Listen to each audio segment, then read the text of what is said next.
Bismillahirrahmanirrahim. Assalamualaikum warahmatullahi wabarakatuh. Oke, sebelumnya saya izin off kamera ya, biar mungkin nanti tidak terputus-putus. Oke, pada kesempatan kali ini kita akan masuk kepada sebenarnya adalah harusnya materi lebih awal ya, sebelum melakukan statistika parametrik. Jadi pada pertemuan sebelumnya kita sudah belajar tentang statistika parametrik, yakni uji signifikansi yang meliputi dari uji T, uji T sampel tunggal, uji T independen, uji T sampel berpasangan, kemudian ANOVA single faktor, ANOVA dua faktor tanpa replikasi, dan ANOVA dua faktor dengan replikasi.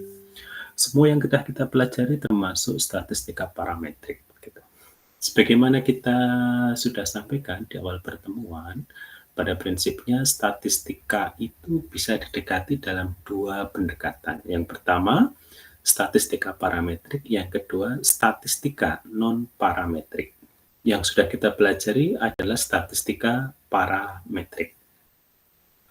Untuk bisa melakukan analisis statistika parametrik, ada prasyaratnya. Data-data yang kita gunakan harus memenuhi asumsi atau prasyarat, sehingga dilakukan uji prasyarat sebelum melakukan statistika parametrik. Paling tidak, pada kesempatan ini kita batasi pada 3 uji prasyarat untuk statistika parametrik, yakni yang pertama, data itu harus terdistribusi normal, mengikuti kaidah distribusi normal ya, bentuknya seperti genta atau lonceng. Yang kedua, datanya homogen, variansinya homogen. Yang ketiga, bebas dari data outlier ekstrim. Nah, dengan demikian, izinkan saya untuk share screen.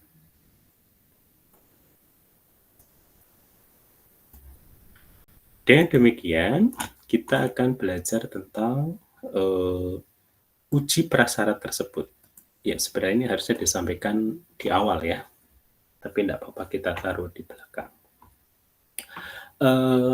Tujuan saya taruh ini di belakang adalah supaya ada pemahaman yang berkesinambungan bahwa nanti kalau ternyata uji prasyarat atau uji asumsi statistika parametrik tidak terpenuhi, maka kita bisa melanjutkannya kepada uji yang lain selain statistika parametrik, yakni statistika non-parametrik. Statistika non-parametrik akan kita bahas pada minggu depan insya Allah. Jadi sengaja saya taruh di tengah-tengah ini supaya mendapatkan pemahaman yang utuh bahwa kalau syarat-syarat ini tidak terpenuhi, maka kita lanjut ke statistika non-parametrik. Nah, di sini tadi sudah saya sampaikan, kenapa uji asumsi statistika parametrik itu diperlukan, atau uji prasyarat yang meliputi tadi ada uji distribusi normal, uji homogenitas, dan outlier. Sebenarnya masih ada uji korelasi dan sebagainya. Tapi untuk kali ini kita batasi pada 3 yang penting ini dulu. Nah, uji prasyarat ini diperlukan untuk menjamin bahwa kemarin kita sering menggunakan istilah p-value gitu ya. Sehingga di sini tujuan dari uji prasyarat adalah menjamin bahwa nilai p-value yang akan kita gunakan untuk mengambil keputusan itu valid.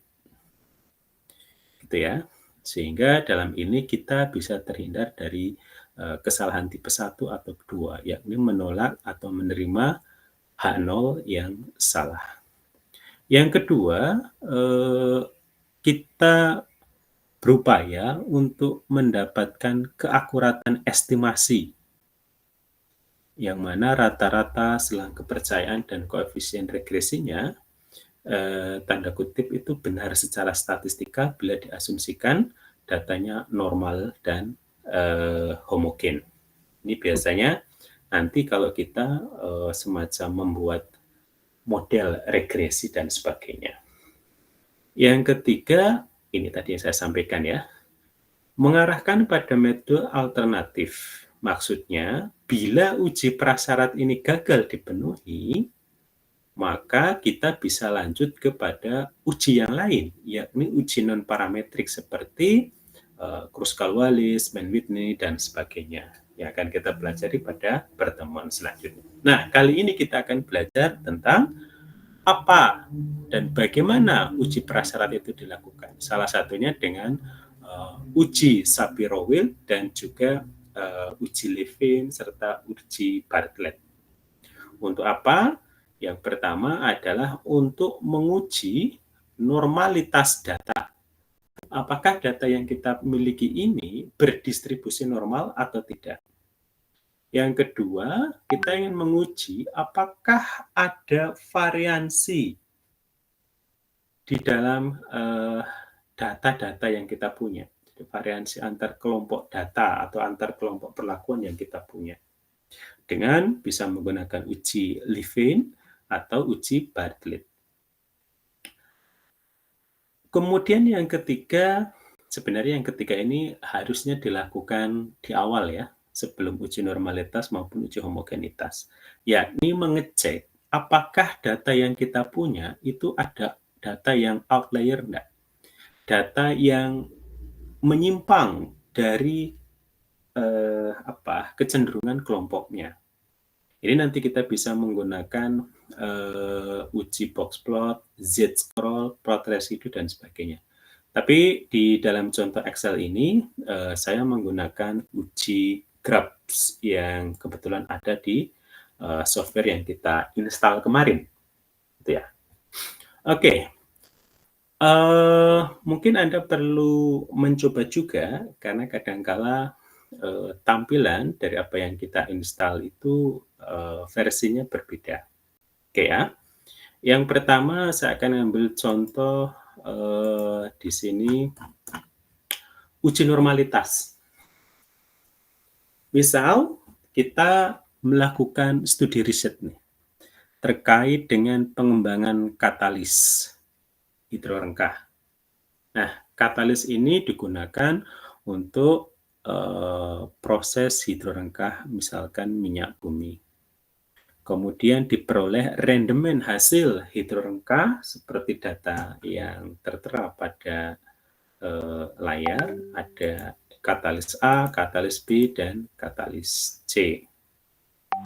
Nah, masing-masing kita dapatkan di sini misalkan rendemennya 8 ya, skala misalkan 1 sampai 50 dapat 8, 9, 7, 10, 6, 8, 7. Yang B 5, 6, 4, 5, 6, 8, 7, 5. Yang C 9, 10, 11, 12, sebagainya.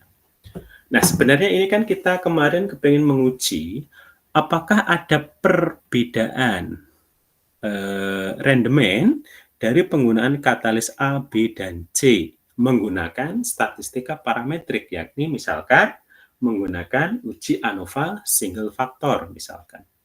Nah, sebelum kita melakukan uji ANOVA single factor, maka kita harus pastikan dulu bahwa data yang kita punya ini memenuhi prasyarat untuk dilakukan uji statistika parametrik. Oke, kita mulai yang pertama. Apakah data-data dari kelompok-kelompok ini berdistribusi normal? Yang dimaksud dengan distribusi normal itu datanya kalau kita plotkan, dia akan membentuk gini kurvanya ya. Sorry, gambarnya jelek. Kita hapus dulu. Dia akan membentuk sebuah distribusi. Begini. Nah, ini yang disebut dengan distribusi normal. Jadi di sisi kiri dan sisi kanan, kalau kita bagi dua, kita akan mendapatkan data yang simetris, begitu. Ini yang dimaksud dengan distribusi normal. Nah, di sini kita akan menguji apakah kelompok A yang ini, datanya memenuhi untuk dilakukan uji statistika parametrik dengan asumsi bahwa data dari kelompok A itu memiliki data yang berdistribusi normal. Apakah B juga berdistribusi normal? Apakah C juga berdistribusi normal? Oke, pada kesempatan ini sebenarnya kalau Anda kepengen belajar lebih dalam, akan lebih baik mengetahui rumusan di balik apa yang kita tuliskan di Excel ini. Tapi karena materi kita masih banyak, jadi saya persingkat. Yang penting Anda bisa dan paham menggunakan aplikasi Excel untuk melakukan uji prasyarat statistika parametrik. Yang pertama ini tentunya adalah uji normalitas. Oke, bagaimana caranya? Kita menggunakan fungsi. Yang pertama adalah fungsi dari Shapiro-Wilk, ya. Jadi yang pertama, ini kita bikin begini saja, kelompok A, kelompok B, kelompok C, atau saya coba ini kan ke sebelah ya. Ke sini misalkan saya ulang supaya Anda tahu. Ada kelompok A, ada kelompok B dan C. Saya kasih apa ini? Ada serisnya ya. Oke, A, B, C. Kemudian apa yang dimaksud dengan statistika W atau nilai W? Ini sebenarnya singkatan dari nilai Wilk ini ya. Disebut Shapiro-Wilk karena ya ini gabungan dari nama dua orang. Nah, di sini karena kita menggunakan nilai dari W atau Shapiro-Wilk ini, kita tuliskan di situ sesuai dengan rumusan. Untuk kelompok A adalah, coba Anda cek di Excel Anda, apakah fitur ini muncul enggak? Kalau Anda belum menginstal RealStatX ini, biasanya dia tidak muncul ya.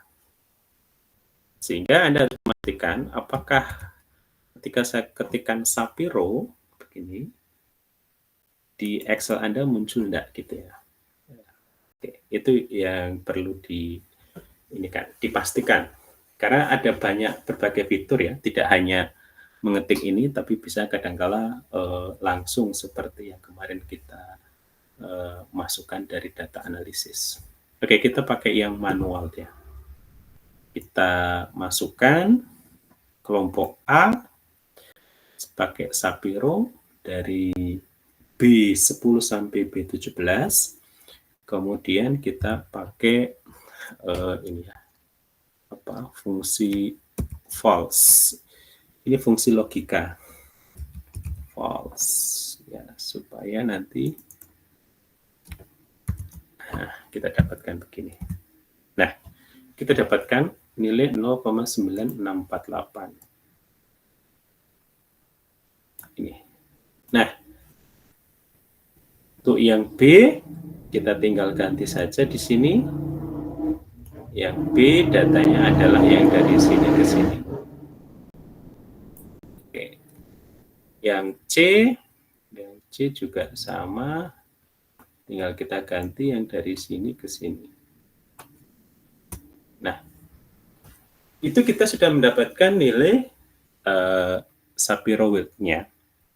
Apa maksudnya? Maksudnya adalah semakin dekat dengan nilai 1, nilai W ini, itu datanya akan semakin lebih terdistribusi normal bentuknya. Lebih mengikuti bentuk distribusi normal datanya. Jadi kalau nilai W-nya ini mendekati 1, maka data itu lebih mendekati data distribusi normal. Oke. Di samping nilai W, kita juga bisa menggunakan nilai p-value sebagaimana kemarin kita selalu menggunakan nilai p-value untuk membuat keputusan gitu ya. Oke. Maka kita bisa menggunakan p-value. Ya. Ini sebenarnya bisa salah satu yang dipakai sih, tapi dalam hal ini karena kita sedang belajar, jadi saya perlu menyampaikan kedua-duanya. Sebenarnya antara nilai W dengan P itu ya hampir sama.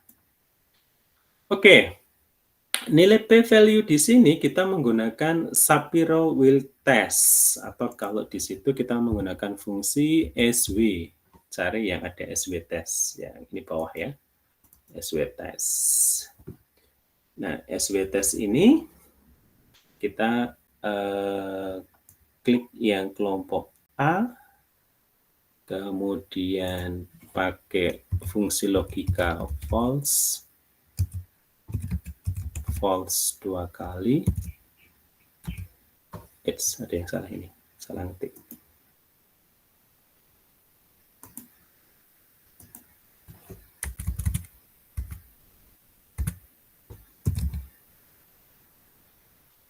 False, semoga tidak salah. Oke ya. Oke. Ini kita tarik saja ke bawah, terus kemudian kita sesuaikan datanya tadi. Datanya adalah yang ini. Kemudian untuk yang C, datanya juga perlu kita sesuaikan lagi.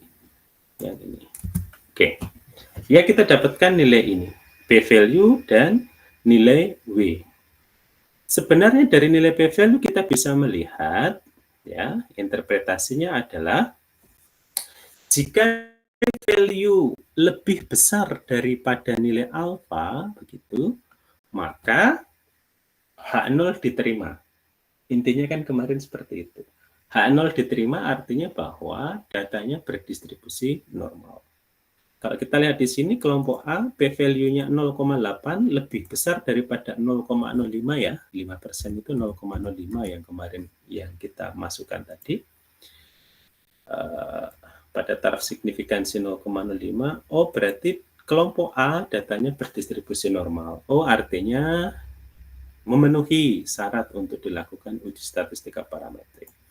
Yang data B juga berdistribusi normal, data C juga berdistribusi normal.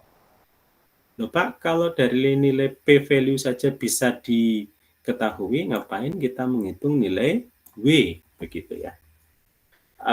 Ada kalanya kita kepingin melihat data mana yang lebih berdistribusi normal antara kelompok A atau kelompok B. Biasanya dalam kasus ini adalah mana yang lebih berdistribusi normal ketika ada data outlier. Ketika data outliernya kita keluarkan, mana yang lebih normal. Gitu.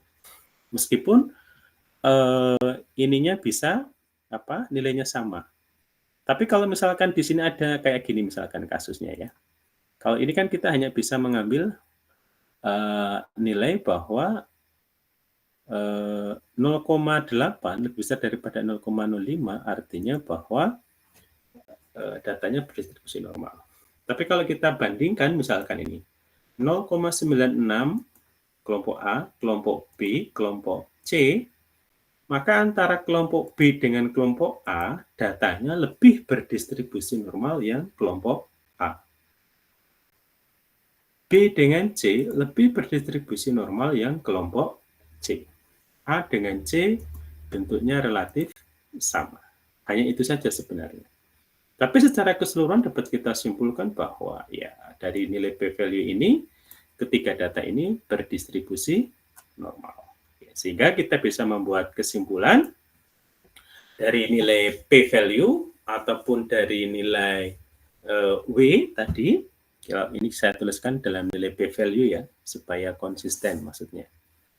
Kelompok A nilai P-value-nya 0,82 lebih besar daripada 0,05, artinya H0 diterima. Kalau H0 diterima artinya datanya berdistribusi normal. Sebenarnya di balik ini ceritanya adalah kita melakukan uji hipotesis seperti kemarin ya, ketika bikin ANOVA, UJT dan sebagainya. Di mana hipotesis 0 kita mengatakan bahwa datanya berdistribusi normal. Anti-hipotesisnya adalah datanya tidak berdistribusi normal. H0 diterima jika nilai P-value lebih besar daripada nilai alfa. Kira-kira begitu ceritanya. Sehingga kita dapatkan kesimpulan di sini Oke, baik. Kelompok A maupun B maupun C telah memenuhi syarat distribusi normal. Lanjut ya. Kalau ini udah oke, sekarang kita akan lanjutkan. Apakah data ini homogen enggak dari sisi variansi ya, homogenitas. Artinya ada variansi enggak antar kelompoknya. Jadi kalau saya punya data ini kayak tadi, kita akan menguji apakah ada variansi yang signifikan antara data-data dari kelompok A, data-data dari kelompok B, data-data dari kelompok C, dan sebagainya. Maka di sini kita menggunakan uji Levin atau Bartlett. Anda bisa pakai salah satu. Misal saya punya data ini ya, sama yang kayak tadi. Kita akan menggunakan fungsi Levin dari semua data yang ada di sini. Kemudian kalau uji Levin saya menggunakan argumen 0, maksudnya adalah, jadi kalau di dalam distribusi normal, 0 itu adalah pusat data, atau nilai rata-rata, atau nilai tengahnya. Jadi kalau di dalam distribusi normal, yang gambarnya begini, sorry, kok enggak mau.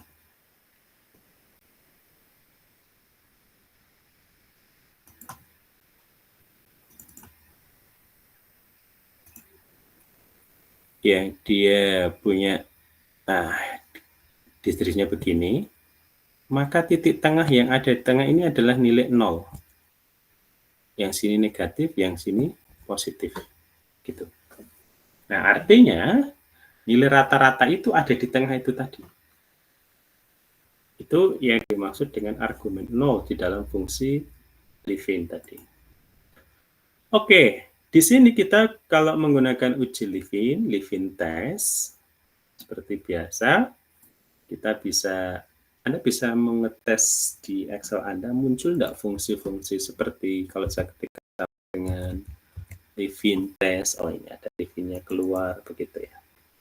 Nah, Levin test ini untuk uji variansi antar kelompok, kalau tadi uji normalitas mengujinya tiap kelompok, kalau untuk uji variansi antar kelompok ini kita blok semuanya. Blok semuanya. Kemudian di sini pakai nilai tengah rata-rata 0. Jadi begini.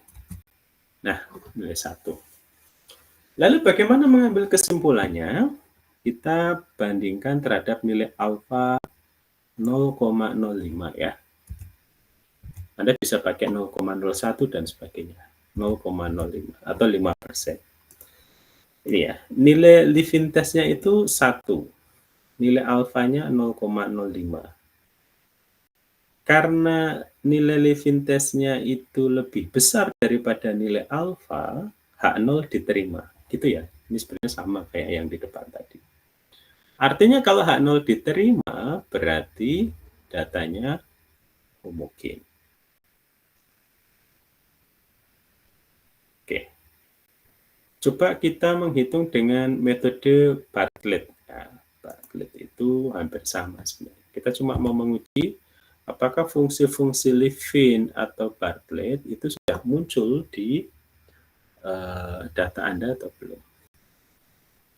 Oke, kita munculkan di sini Bartlett. Sebenarnya ada Bartlett test di sini sebenarnya ada ya.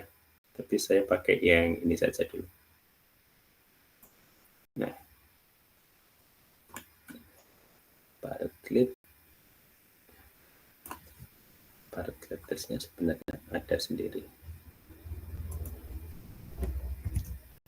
Oke.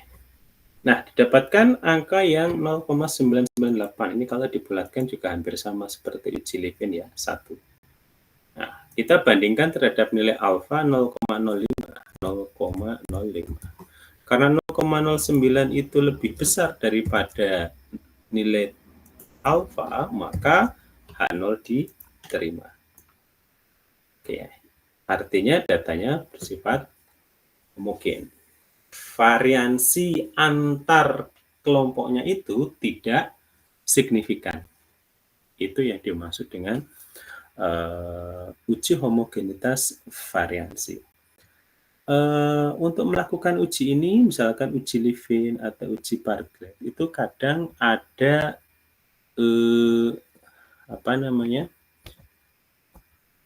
jumlah data minimal ya. Ini kalau tidak salah untuk uji Levin minimal ada 4 data, ya, ada 4 data. Jadi kalau ada 4 data ya minimal ada 2 dari kelompok A, 2 dari kelompok B. Sehingga supaya aman biasanya ini dibikin menjadi 6. 3 dari A, 3 dari B misalkan. Itu minimalnya ya. Kalau kurang dari 4 itu biasanya tidak bisa dilakukan oleh uji Levin. Jadi kalau begitu Anda tahu berapa jumlah sampel yang harus disiapkan ketika akan melakukan uji homogenitas maupun uji normalitas gitu ya. Oke, untuk yang terakhir ini sesungguhnya harusnya Anda lakukan lebih dahulu ya, supaya Anda tahu tentang apakah data-data yang saya punya ini ada data yang outlier atau tidak. Seringkali kita melakukan titerasi 1, 2, 3, kenapa diulang 3 kali, untuk melihat apakah data yang kita peroleh ini kebetulan atau memang menunjukkan konsistensi. Nah, di sini kita bisa menggunakan uji Grubbs. Ada berbagai macam uji sebenarnya ya, tapi ini kita pakai yang sudah ada saja di Excel yang kita install, yang versi real start-nya. Nah, untuk uji ini kita menggunakan fungsi di sini adalah data mana yang mau diuji. Nah, uji outlier ini tentu outlier dalam satu kelompok ya, dalam kelompok A, dalam kelompok B, dalam kelompok C. Apakah ada data yang dicurigai sebagai data yang outlier? Maka di sini kita menggunakan fungsi sama dengan Grubbs. R1 ini adalah rentang data, kemudian di sini adalah fungsi logika, ini false atau true begitu. Kemudian alfa adalah nilai signifikansi. Dalam kasus ini kita pakai 0,05. Boleh enggak pakai 0,01? Boleh. Artinya itu 1% toleransi kesalahannya. Atau 10%, jadi 0,1 misalkan.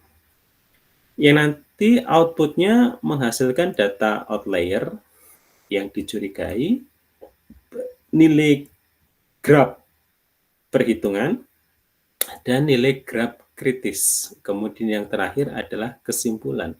Apakah nilai grab hasil perhitungan lebih besar atau lebih kecil daripada nilai grab kritis?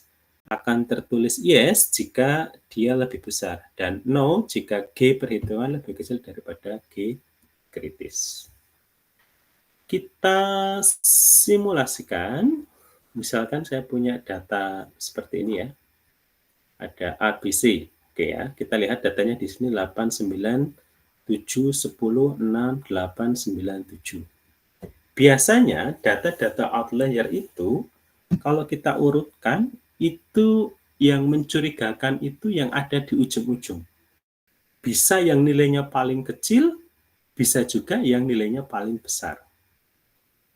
Tapi kalau kita mengurutkan ini kan wasting time ya, artinya wah ini nambah kerjaan gitu ya. Maka kita bisa menggunakan uji Grubbs ini. Misalkan, saya ambil contoh di sini ya, untuk yang kelompok A,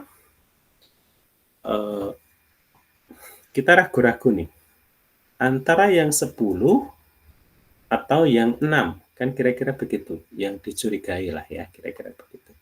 Maka kita bisa menggunakan fungsi sama dengan grab, sudah muncul, Anda cek di tempat Anda apakah muncul, kemudian dipilih ini rentangnya, terus kalau tempat saya pakai koma ya, mungkin tempat Anda bisa pakai titik koma atau 0,2 gitu ya, bergantung versi Excel-nya gitu kadangkala. Nanti dicoba-coba saja, bisa titik koma itu begini, atau koma saja seperti yang di depan, atau kadangkala titik 2, tapi titik 2 biasanya jarang. Di tempat saya menggunakan koma. Jadi saya menggunakan koma, saya tuliskan nilai true untuk menyertakan labelnya ya. Maksudnya true ini biar labelnya muncul gitu. True, biar labelnya muncul. Kemudian nilai alfa, taraf signifikansinya adalah 5% atau 0,05. Tempat saya koma itu menggunakan titik ya, berarti ini versi bahasa Inggrisnya. Oke, kalau sudah kita masukkan, nah dia akan muncul langsung datanya begini. Outlier ini adalah data yang dicurigai. Ternyata dari kelompok A ini yang dicurigai justru adalah data yang terkecil, yakni 6. Gitu ya. 6. Oh, 6. Dari data yang dicurigai 6 itu, kita hitung nilai G perhitungannya, atau G statnya, graph statnya, itu 1,52. Sementara nilai G kritikalnya adalah 2,03. Karena G perhitungan ini lebih kecil daripada G kritisnya, maka dapat kita simpulkan bahwa 6 ini bukan outlier. Berarti 6 ini harus dipertahankan. Artinya angka 6 yang kita curigai ini bukan outlier. Jadi ini lolos. Kita kasih warna hijau. Oke, sekarang kasusnya kalau untuk data yang kelompok B misalkan. Di kelompok B ini sama, kita menggunakan graphs, kemudian datanya rentangnya ini, kemudian kita panggil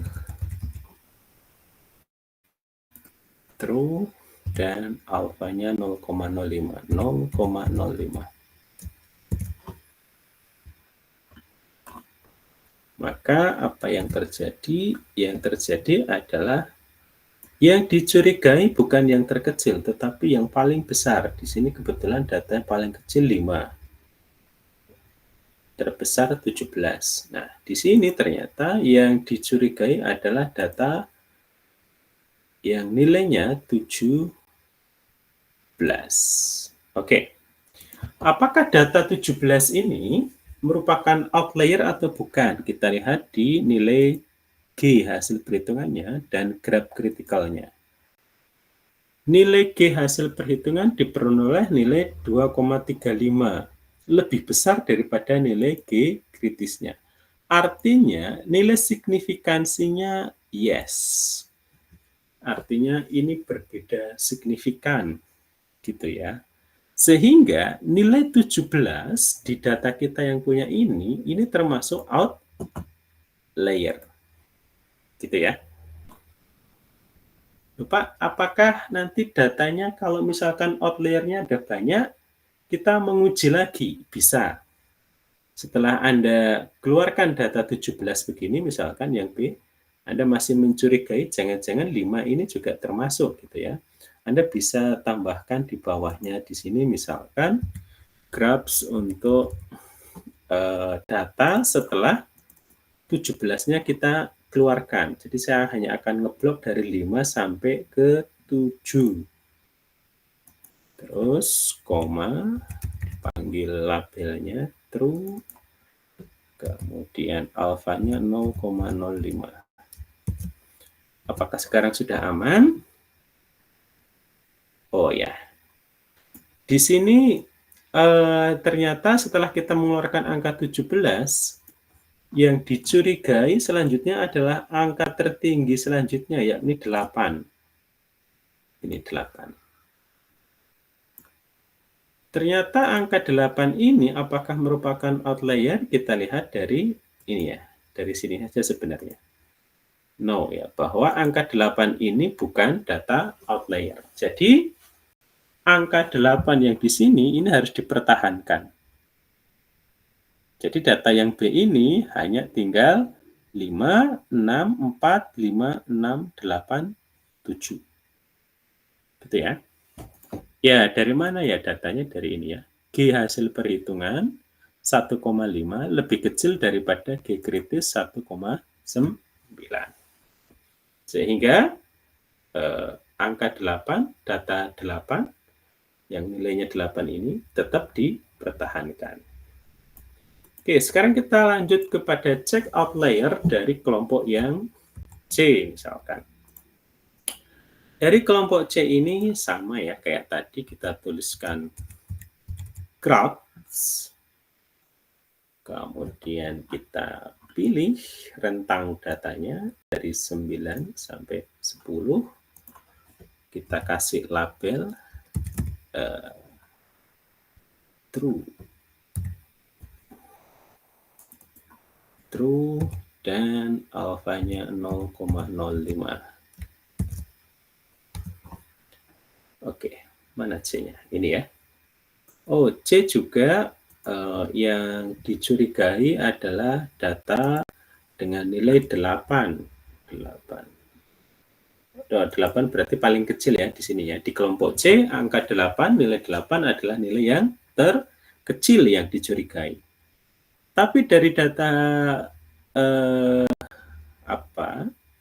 analisis graph-nya di sini, nilai G hasil perhitungan 1,5 lebih kecil daripada 2,03. Artinya bahwa data dengan nilai 8 ini bukan outlier atau no di sini. Begitu ya. Nah, kira-kira begitu cara untuk menguji outlier data kita, apakah outlier atau bukan, dengan menggunakan real stats. Tapi ini bukan satu-satunya ya, ada banyak aplikasi statistika yang bisa untuk melakukan analisis outlier. Ini hanya merupakan salah satu saja yang versi gratis yang bisa kita manfaatkan untuk mengolah data. Nah, sebelum melakukan uji-uji statistika, memang idealnya kita melakukan pengecekan data, namanya pre-processing. Apakah ada data kita yang merupakan data outlier atau data simpangan? Misalkan begini, kita punya data simpangan. Apakah ada? Kalau ada kita keluarkan. Kalau keluarkan tinggal sisa ini misalkan nanti baru kita lakukan uji normalitas, uji homogenitas, dan seterusnya. Biar tidak kerja 2 kali gitu maksudnya. Tapi di sini saya balik ya dari uji normalitas, homogenitas, outlier. Sebenarnya yang benar itu ya outlier dulu. Tapi karena saya hanya menekankan bahwa aspek yang penting di dalam statistika parametrik adalah uji asumsi terkait normalitas dan homogenitas varians. Oke, ini kira-kira selanjutnya, oke ya, ini saya batasi saja sampai sini ya. Saya mau masuk ke statistika non-parametrik sebenarnya. Tapi karena ini bahasan yang terpisah dari statistika parametrik, jadi saya cukupkan di sini. Jadi kira-kira nanti kita akan belajar statistika non-parametrik itu ada banyak di sini ya. Kalau kita cek di ANOVA kemarin, ketika kita ngecek ANOVA ini, di sini ada ini ya, ada fasilitas ini, living test ini, oh berarti ini dipakai. Jadi kalau Anda punya data, misalkan Anda klik yang data ini, misalkan, kemudian Anda kepengen mengujinya dengan ANOVA, apakah diikuti dengan living test, uji living test tadi berarti terkait dengan uji homogenitas ya. Terus kemudian kalau ANOVA-nya tidak jalan, Anda bisa cek dengan ini yang non parametrik ya, yang Kruskal-Wallis ini. Kruskal-Wallis, kemudian kalau di sini kebetulan hanya ada Kruskal-Wallis. Ada ini juga Welf, ini juga non parametrik. Artinya kalau ANOVA-nya tidak memenuhi ini uji homogenitas, maka dia akan diuji lanjut dengan metode Kruskal-Wallisnya gitu. Kira-kira itu yang ini ya. Jadi sebenarnya bisa Anda cek sendiri caranya, apa bedanya antara statistika parametrik, berarti parametriknya di sini adalah ANOVA. Non parametriknya adalah Kruskal-Wallis di sini. Nah, di sini ditengahi oleh uji Levin test. Kruskal-Wallisnya nanti apakah akan dilanjutkan dengan analisis lebih lanjut ya? Lebih lanjut itu kayak kemarin ANOVA single factor kan kita ingin menentukan kelompok mana yang berbeda. Nah, nanti Anda bisa lanjutkan di sini kontras, stil, mana yang berbeda, mana yang sama gitu ya. Ada yang kontras dan sebagainya. Anda bisa cek-cek di sini. Nah, sebenarnya di sini kalau Anda eksplor juga ada banyak yang bisa dieksplorasi terkait dengan regresi ya. Nah, kayak gini. Saya lupa ini. Ada multiple linear regression. Jadi ini sudah masuk sebenarnya analisis multivariat yang nanti akan kita bicarakan setelah analisis non-parametrik. Contoh multiple linear regression ini kemarin adalah, saya lupa ya, mungkin ada yang jadi asisten ya, nanti bisa Anda baca file Excel yang uji FTIR. FTIR itu kan kemarin kita menggunakan nilai absorbansi dari rentang panjang gelombang 950 sampai 1550. Ada 400 data.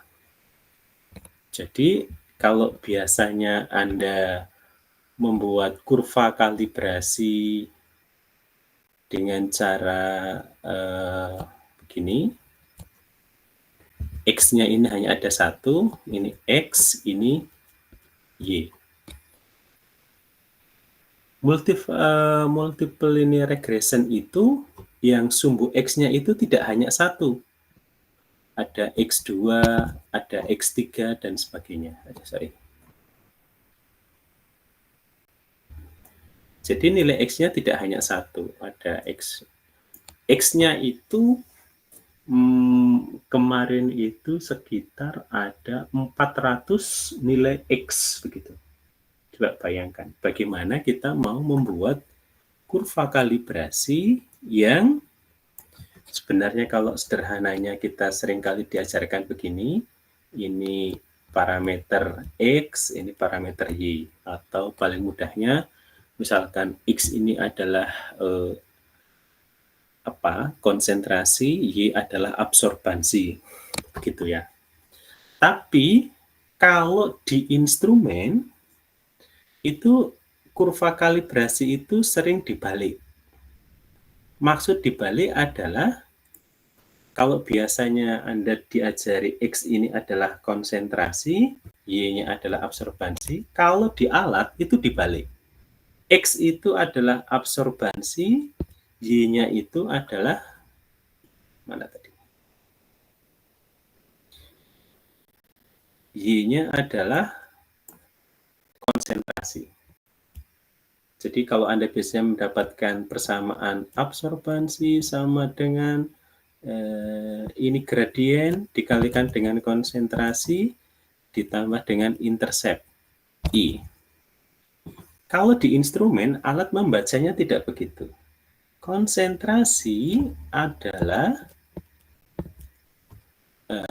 di sini gradien dikalikan dengan respon alat ditambah dengan I. Intercept maksudnya. Gitu. Nah, sehingga kenapa ini bisa terjadi karena ceritanya begini, kalau Anda membuat variasi konsentrasi misalkan dari 0 sampai dengan misalkan 100 ppm pada rentang misalkan 10-10, berarti 0, 10 ppm, 20, 30, 40, 50, sampai 100, siapa yang menggaransi bahwa konsentrasi yang Anda buat itu betul-betul sama dengan yang dimaksud? Misalkan Anda kepengen membuat 10 ppm, tapi ternyata penambahan aquadisnya itu kelewat sedikit dari ambang batas pada labu ukur. Jadinya kan tidak 10 ppm misalkan, jadinya adalah 9,95 ppm misalkan jadinya. Nah, itu akan memberikan efek bias yang besar terhadap hasil. Tapi berbeda kalau misalkan si respon alat seperti absorbansi dan sebagainya itu dijadikan sebagai variabel bebasnya, bukan variabel terikat, gitu ceritanya. Ini lebih menjamin kedekatan dengan nilai sebenarnya karena alat itu sudah dibuat supaya errornya seminimal mungkin, gitu. Jadi kalaupun Anda salah membuat konsentrasi di sini, ininya pasti ikut berubah. Yang perubahan nilai A itu ketelitiannya jauh lebih baik daripada human error, ceritanya begitu. Sehingga di sini konsentrasi sebagai Y dan absorbansi sebagai X. Nah, di dalam analisis multivariat nanti, X-nya berarti nilai absorbansi. Kalau Anda FTIR, berarti kan nilai absorbansi itu bisa dari rentang 650 per centimeter ya, nilai bilangan gelombangnya, 650 sampai 4000, itu kisaran sekitar 1798 data. 1798 data. Artinya nilai X-nya itu tidak hanya satu, tapi ada X1 memberikan absorbansi berapa. Sampai dengan X 1798 yang memberikan nilai absorbansi juga. Nah, itu yang disebut dengan multiple linear regression. Nah, nanti di multiple linear regression itu kita diminta atau kita mengkaji kira-kira variabel mana saja sih yang memberikan kontribusi signifikan. Sehingga nanti X-nya akan direduksi hanya nilai X yang memberikan nilai p-value kurang dari 0,05. Misalkan dari 1798.